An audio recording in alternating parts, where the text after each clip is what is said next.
Hey there, it's Jastine and welcome back to my channel mga beshy wops! Jastine Delfin!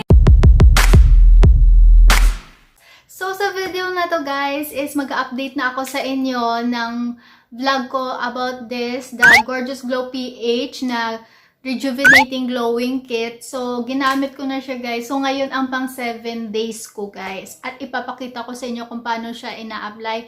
At isi-share ko na rin sa inyo yung mga na-experience ko in the process of applying this Rejuvenating Kit. So, bago natin umpisahan ng chika-chika natin guys, kung bago ka sa channel ko, don't forget to subscribe to my channel. I-hit mo na rin ang notification bell para updated kayo sa mga next videos natin guys.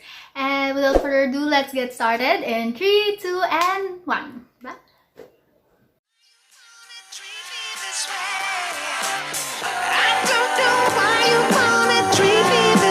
Jastine Delfin!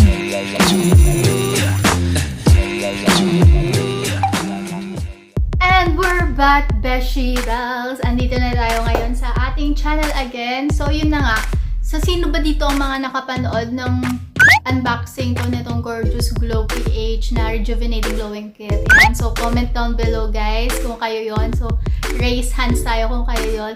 And sa mga nag-aabang dyan ng review, eto na nga yun guys. So, syempre, ginamit ko muna tong product na to. Ito.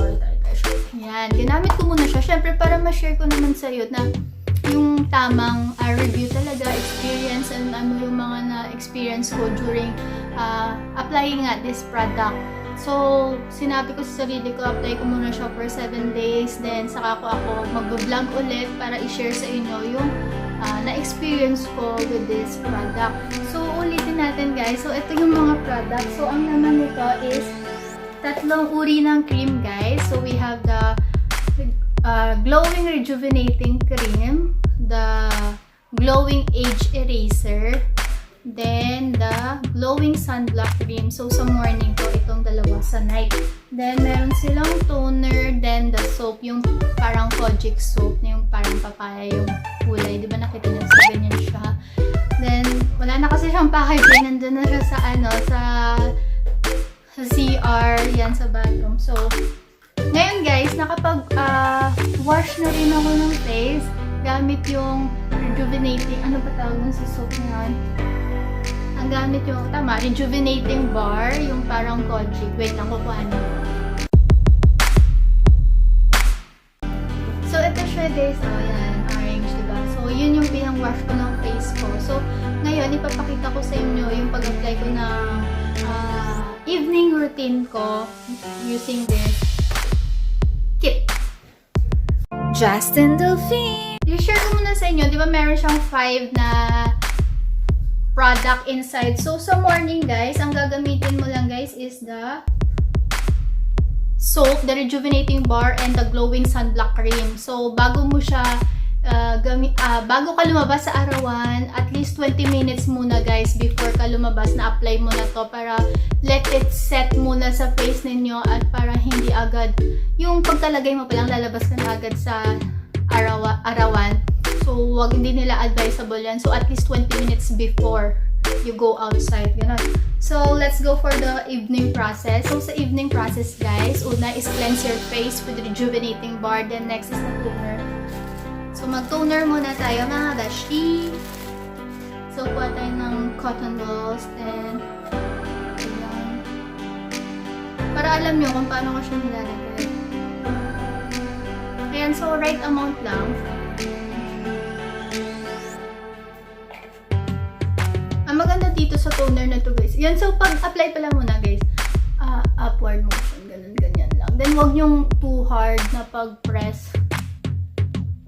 Kasi, based on my experience kasi ito yung first na rejuvenating kit na tinry ko, and to be honest, may takot ako na baka, yun nga sa mga iba, diba, baka magka-breakout sa core, baka masira yung face ko, pero, well, as you can see, luckily, walang nangyari sa ating face, ayan.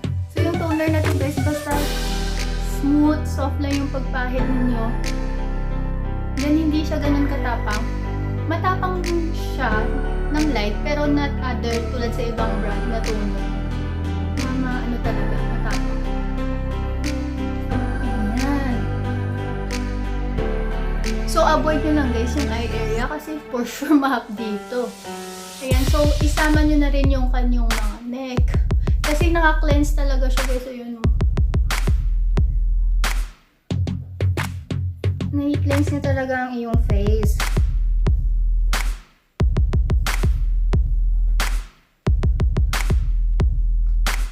Ayan, so one cotton ball lang ako. Okay na ako guys. Di ko na siya inuulit kasi baka masyado na siyang matapang. Then, let it try. Let it try. Pagka-dry niyan guys, ipapahid naman natin ang next natin is the sana dito. Rejuvenating cream. So, ito guys. Yung parang yellowish na cream. Jastine Delfin. Ang pagpahid nito, very thin lang, then pa-upwards lang din ang ating paglagay. So, maglagay na tayo. Ayan guys, so nakikita nyo, super thin lang ako maglagay. Then, pa-upward lang.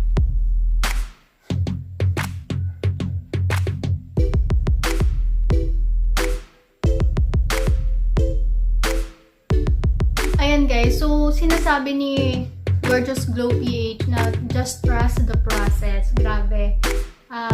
Para sa akin, oo, dapat trust the process. Tulad ko, para sa mga first timer na tatry ng rejuvenating kit, rejuvenating set, I recommend this.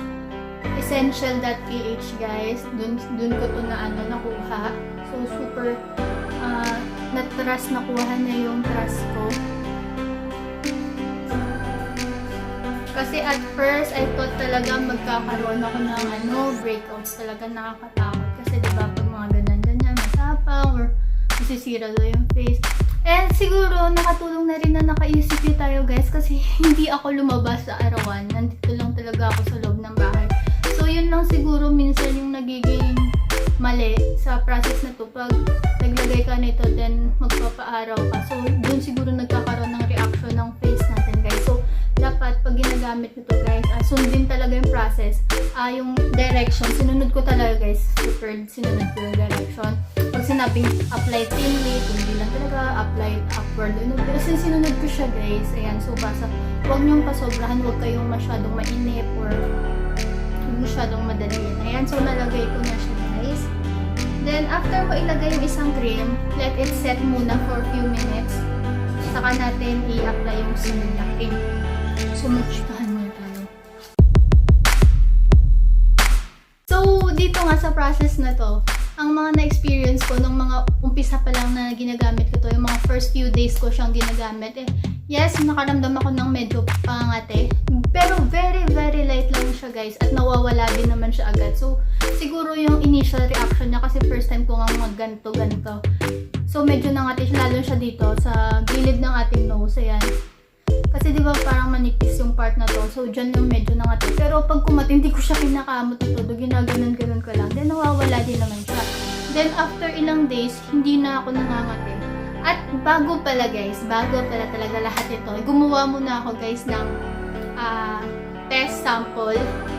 So, nag-skin test, skin test sa skin ko.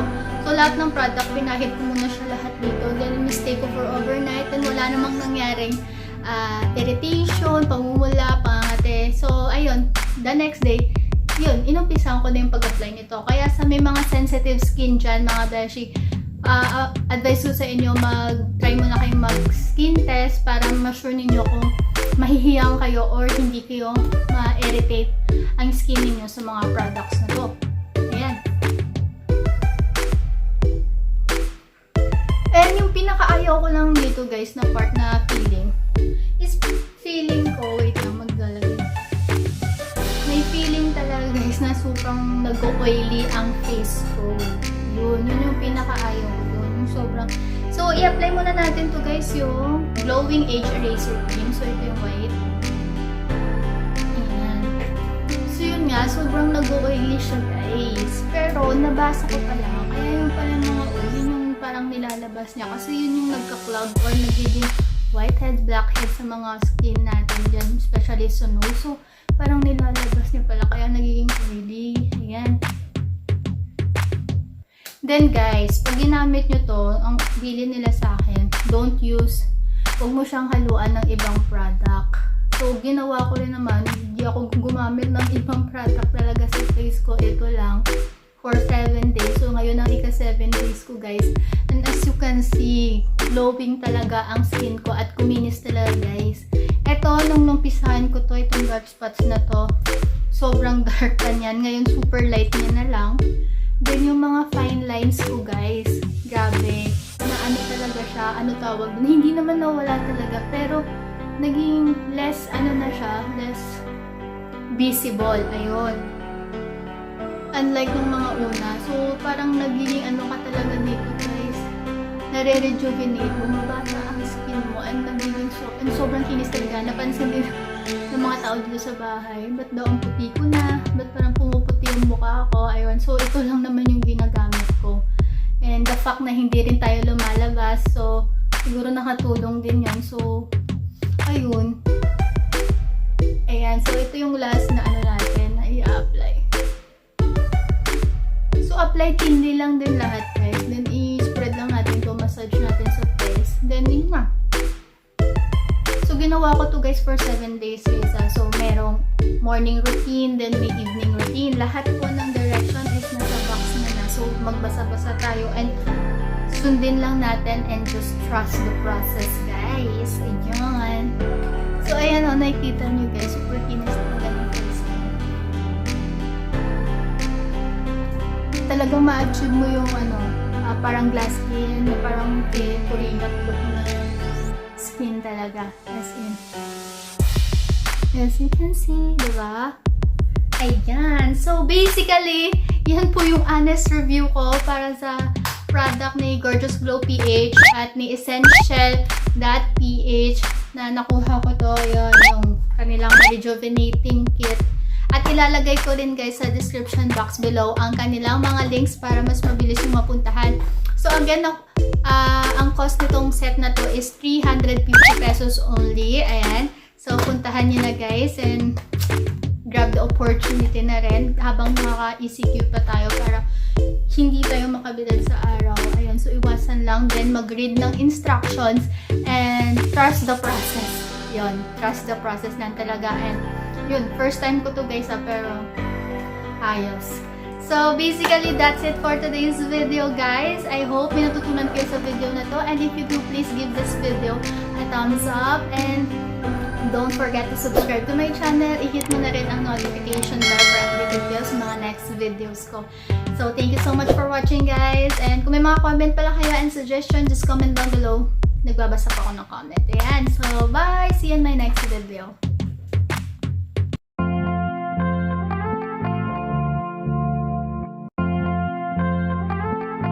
Jastine Delfin.